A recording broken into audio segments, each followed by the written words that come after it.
And now, live from the studios of Freedom's Phoenix, Ernest Hancock.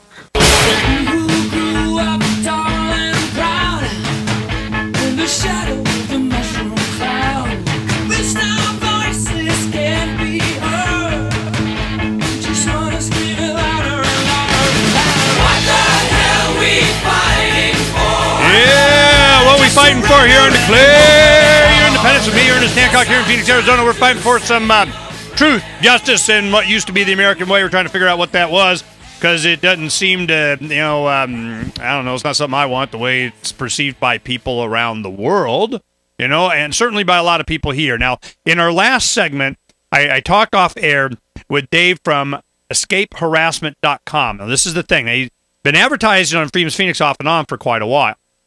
And I guess, he's doing well enough, he's doing it again. But I'm telling you this.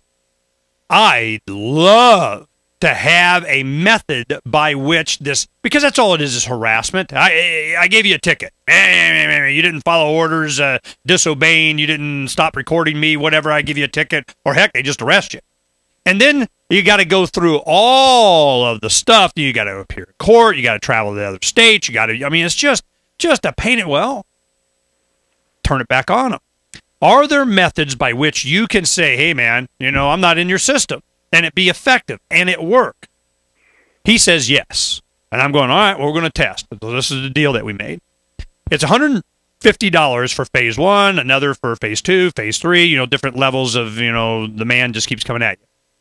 So I'm going, all right, we will go ahead and extend your advertising another $150 for us to get this package that we can give to an activist. Now, of course, I'm going to have Thomas, our sales manager, contact with Liberty on Tour guys and Pete Iyer and everything. We'll get them a free pack, get them all up to speed, and see if this can be effective for people just like them or someone else. We got plenty. George Donnelly's raising money to come to Arizona to have some fun with Joe Arpaio this next week, so, maybe he'd be first. So we're going to work on that. Now, who I got on now is Drew Phillips. Now, Drew was at Porcfest with us. A whole bunch of us from Phoenix up there, having a good old time at Porcfest 2011. And I'm telling you, the dime cards has taken. We knew it would. I mean, it's just took off. And what happened is we had Bob Murphy from the Mises Institute writing about it, going, "Ooh, that's a good idea," did. Then we have Peter Schiff is talking about it too, and I'm going, yeah, they could throw a little Freedom's Phoenix in there for good measure, but, they're definitely giving Drew and Nick's site some attention.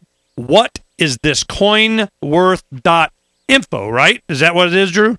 That's what it is. Okay, now tell me, how is this being, increasing your traffic? I would imagine, man, it's just to the moon. Tell me what's going on. The unfortunate news is that a storm hit Atlanta, and as Peter Schiff sent an email to his subscribers linking to our website, a storm in Atlanta took out Nick's server. So we have no idea. That's just that's just how it happens, Ernie. That's life. But no, we are getting a good response out of the two articles that were written, and I fielded a number of phone calls and emails, and people are getting to hear about this for the first time because obviously Peter Schiff and Bob Murphy have a large reach. So people who were unaware of our project are getting wind of it, and we've been getting some contacts about it. So that's really encouraging. Well, I sat and talked with Ross Edwards, one of the other guys from Phoenix, and he is a big Mises reader. And he was just, heavy into explaining to Bob exactly because what he had done is he brought his own, or had you print them, cards that were promoting, Road to Serfdom and some Hayek and some other Mises favorites, and he sat down. Bob Murphy's sitting there with his, lay headband kind of whatever, he was definitely in party mode, and we're sitting there as he was sitting at a park bench just, having a meal, and Ross and I went over to talk to him, and Ross presented him these cards, and he said, here's a few, take these back with you when you go to the Mises Institute, and you see the guys there in Georgia, or Alabama, or wherever it's at, and he go, here, look at what they're doing. And I knew it was such a good idea, and he saw them so much, and it was so well received that I would have been shocked had he not talked about it. Well, he did.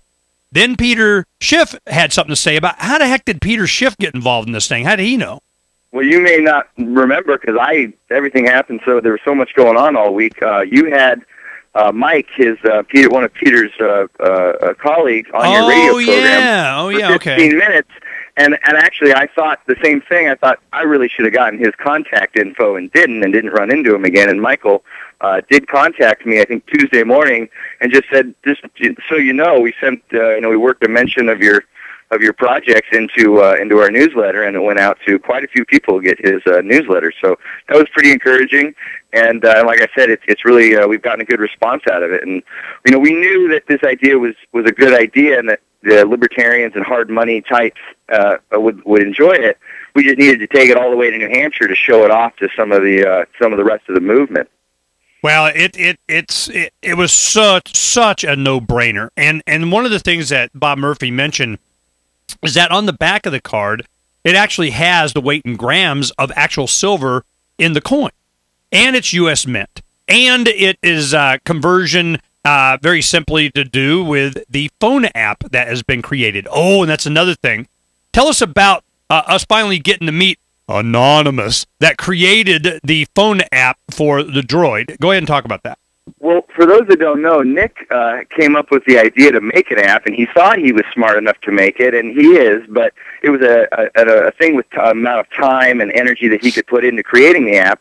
So rather than taking all the time to do it, he just put it out on your radio show, and he got a response from Michelle that, hey, I can do this. It's actually pretty easy for me, and the app was created in literally a few weeks. The Droid app was back in December. And then another programmer ran with the idea of doing an iPhone version of the app. So the project was just kind of crowdsourced originally by Nick and said, here's a wonderful idea, everybody run with it. And now we have 2 or 3 apps on different platforms. And yeah, it was really great to meet Michelle at the event because we chatted and developed this thing, sharing emails about what, how to make it better, and some of the screens. My phone's smaller than Nick's, so some things don't show up as well. And we really tweaked on it. And he got a release on Monday of Porcfest, the Monday it started, to include Shire Silver and some of the smaller Del Valley Silver rounds, the 10th-ounce Silver Circle rounds, into the app just that Monday that Porcfest started. So Monday we ran around telling everybody, hey, this app not only has junk silver coins in it, but it has Shire Silver and these smaller ones that are going to be that were incredibly popular, those 10th-ounce rounds. I think they said they sold out of 1,100 of them, the Silver Circle movie. Oh, they were gone right away. And I'll tell you, that was so complimentary. I mean, what's the word? That was an endorsement of all the other efforts. Because Shire Silver, it's strips of silver, and they're still a good idea, but it's not as readily acceptable as the old dime that, is well known to be 90% silver, but they were used as change. So what happens is people they have these apps on their smartphones, and some of the vendors, they go, well, I'm not sure. I don't know how much. I'm not really. And they go, well, here it is, the app. Push the button. Boom. They look at it and use it like a cash register. It was very well received, and it's a great idea. But more than that, it's the marketing. So tell us about the marketing aspect of this, and people even be able to make their own cards. Well, so that was due to the silver market not doing as well as I had hoped it did, or at least not going up. Nick and I didn't feel we were in a good position to sell any of our personal dime cards because of what we paid for them originally, and also because people in the market were a little more strict about it, and they said, no, that's $2.56. I'm not going to give you $3 for it. Your packaging is nice, but I'm just going to go with the spot value of that dime. So unlike Shire Silver, we've yet to figure out how to build a premium into our card. So personally, we didn't spend a lot of dime cards. In fact, I did. I gave a lot out as tips and was sharing them with people. But instead, my strategy was to provide the service to make the cards for other people. So I encouraged people to bring their dimes over to our table. I had the laminator. I had laminates. I had pre-printed card designs and the Fed and everything ready to go, and Ross did. He trumped me, man. He came with better designs, like the book cover in 1984. I really thought that one was neat. And so Ross had his, and I had mine, and people would come over, and for a few bucks, we would run the cards through the laminator and make you your very own dimes with your dimes. So I wasn't selling any of my own. Now, this is going to be big. This is going to be even bigger in Porcfest 2012. Everywhere else. Oh, we'll talk about that when we come.